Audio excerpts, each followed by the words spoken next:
श्री गणेशाय नमः. सिद्धयोग्याच्या मुखातून गुरुमहिमा श्रवण केल्याने नामधारकास खूप प्रसन्न वाटले. तो म्हणाला, हे मुनी, तुम्ही माझ्या मनातील संशय घालविलात. तुम्ही मला उद्धाराचा मार्ग दाखवून दिलात. आता स्वतःविषयी काही सांगा. मी आपला दास होऊ इच्छितो. सिद्धाने त्याला प्रेमाने जवळ घेतले व म्हणाला, ज्या ज्या स्थानी माझे गुरु राहत होते तेथेच मी वास करतो. गुरुस्मरण हाच माझा आहार आहे. मग सिद्धाने नामधारकाला श्री गुरुचरित्र ग्रंथ दाखविला व म्हणाला, या ग्रंथात श्री गुरूंचे अथाग महात्म्य सांगितले आहे. मी याचे नित्य पठण करतो. याच्या श्रवणाने भाविकांचे इष्ट मनोरथ पूर्ण होतात, ज्ञानप्राप्ती होते, सर्व प्रकारचे ऐश्वर्य व सुख प्राप्त होते. या ग्रंथाचे भावभक्तीने सप्ताह पारायण केल्याने कार्यसिद्धी होते. निपुत्रिकाला पुत्र होतो. ग्रहपीडा, रोगपीडा, ब्रह्महत्यादी महापातके यांचे निवारण होते. बंधनातून मुक्ती मिळते. आयुष्य, आरोग्य व सिद्धी लाभते. ते ऐकून नामधारक उत्साहित होऊन म्हणाला, हे मुने, तुमच्या रूपाने मला साक्षात्कारी गुरुच भेटला आहे. श्री गुरुचरित्राचे श्रवण घडावे अशी माझी खूप इच्छा होती. ती इच्छा तुम्ही पूर्ण करा. त्याने नामधारकाला आपल्या समवेत भीमा अम्रजा संगमावर नेले. ते दोघे एका अश्वत्थाखाली बसले.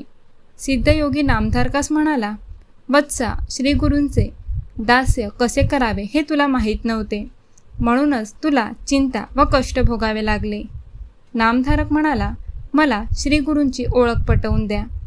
सिद्धाला त्याची दया आली. तो म्हणाला, वत्सा, ज्यांच्या मनात दृढ भाव नाही ते अविद्येच्या मायेने वेढून दुःख भोगतात. ते भोगताना सद्गुरूला दूषणे देतात. संशय टाकून दे. श्रीगुरू म्हणजेच कृपेचा सागर. तो तुझी कधीच उपेक्षा करणार नाही. त्यांनी वरदहस्त ठेवतात. प्रपंचातही परमार्थ साध्य होतो. तू निसंदेह होऊन एकाग्रतेने गुरुभक्ती कर. सर्व भावे गुरुचरणांना शरण जा. नामधारकाने हात जोडले व म्हणाला, स्वामी, आपण धन्य आहात. आपण माझा संशय घालविला. आता श्री गुरूंचे चरित्र ऐकवा. सिद्ध म्हणाला, वत्सा, अंतःकरणात गुरूंविषयी जाणून घेण्याची तीव्र उत्कष्ट असल्याशिवाय कथा श्रवणाचा आनंद मिळत नाही. या ग्रंथाच्या श्रवणाने तुला चारी पुरुषार्थ साध्य होतील असा माझा आशीर्वाद आहे. कलियुगात तिन्ही देव एकच मनुष्यरूपाने अवतार घेऊन आले. तेच श्री गुरु होते. आदिवस्तू ब्रह्म, निर्गुण व निराकार आहे. प्रपंचामध्ये 3 गुणांना अवसरून त्यांच्या त्रिमूर्ती झाल्या, ब्रह्मा, विष्णू आणि महेश. ब्रह्मा रजोगुणाने सृष्टी निर्मिती करतो. विष्णू सत्वगुणाला अनुसरून तिचे पालनपोषण करतो. तर रुद्र तमोगुणामुळे संहाराचे कार्य करतो. ते तिघे कार्य व स्वरूपाने भिन्न वाटत असले तरी भिन्न नाहीत. सृष्टीचक्र अव्याहत चालविणे ही जी परमात्म्याची शाश्वत लीला आहे, तिला हे साध्य करतात. हे तिन्ही देव कारणपरत्वे अवतार घेऊन पृथ्वीचा भार उतरवतात. भक्ताच्या रक्षणासाठी भगवान विष्णूने 10 अवतार घेतले.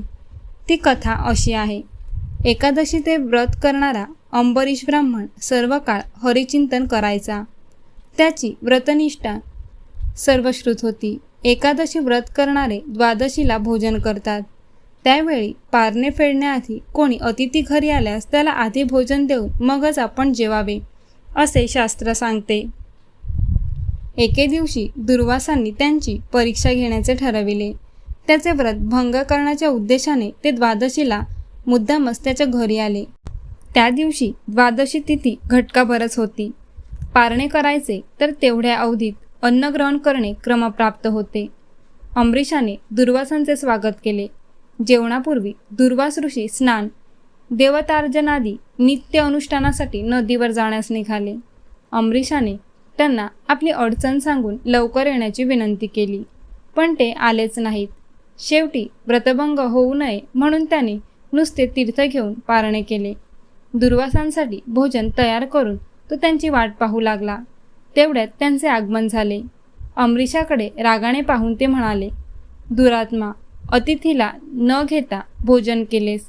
या माझ्या अपमानाबद्दल तुला सर्व योनीत जन्म घ्यावे लागतील. ती शापवाणी ऐकून अंबरीशाला रडू आले. आपल्या भक्ताची केविलवाणी अवस्था पाहून भगवान विष्णू तेथे प्रकट झाले. ते दुर्वासांना म्हणाले, ऋषीवर्य, तुम्ही माझ्या भक्ताला शाप दिलेला असला तरी त्याचे रक्षण करणे हे माझे आद्य कर्तव्य आहे.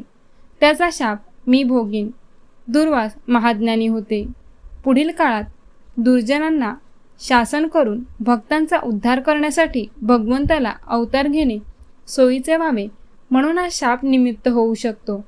हे लक्षात घेऊन ते म्हणाले, हे प्रभू, परोपकारासाठी शाप भोगताना तू विविध स्थानी व विविध योनीत असे एकूण 10 अवतार घे. त्यानंतर विष्णूने मत्स्य, कुर्म, वराह, नरसिंह, वामन, परशुराम, राम, कृष्ण व बुद्ध असे क्रमाने 9 अवतार घेतले. पुढे कल्की नावाने 10वा अवतार होणार आहे. आता मी तुला दत्तावतारांची कथा सांगतो. 1.